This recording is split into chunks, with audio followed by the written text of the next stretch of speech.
kwamba mimi ninayaamini maandiko matakatifu. Mimi naamini maandiko matakatifu ya Agano la Kale na Agano Jipya. Ya Agano la Kale na Agano Jipya. Kwamba ni neno la Mungu. Kwamba ni neno la Mungu kwa ajili ya wokovu. Kwa ajili ya wokovu.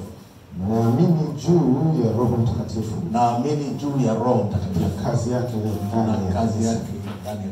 Naahidi kwa dhati. Naahidi kwa dhati kusimama katika ujumbe. Kusimama katika ujumbe wa Injili ya Yesu Kristo. Wa Injili ya Yesu Kristo. Na kuenenda kwa uadilifu. Na kuenenda kwa uadilifu. Na kujitiisha. Na kujitiisha chini ya mamlaka ya Kristo Bwana. Chini ya mamlaka ya Kristo Bwana Yesu. Naye anisaidie. Naye anisaidie.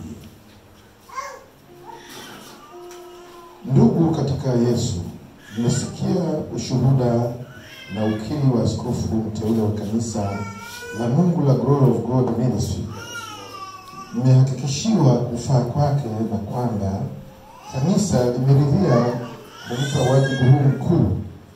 Lakini kama kuna mtu mwenye neno lolote la kuzuia wakifu huu, na aliambia kanisa. Kama hayuko, mtumishi wa Mungu Ernest Mlindoko anaitwa kwa ajili ya kuongoza, kuchunga, kulisha na kulinda kundi la Mungu, kutimiza utume, kuhubiri na kutangaza kifo na ufufuo wa Yesu Kristo, na kusimama katika haki na kweli katika ulimwengu huu. Na wewe kama mchungaji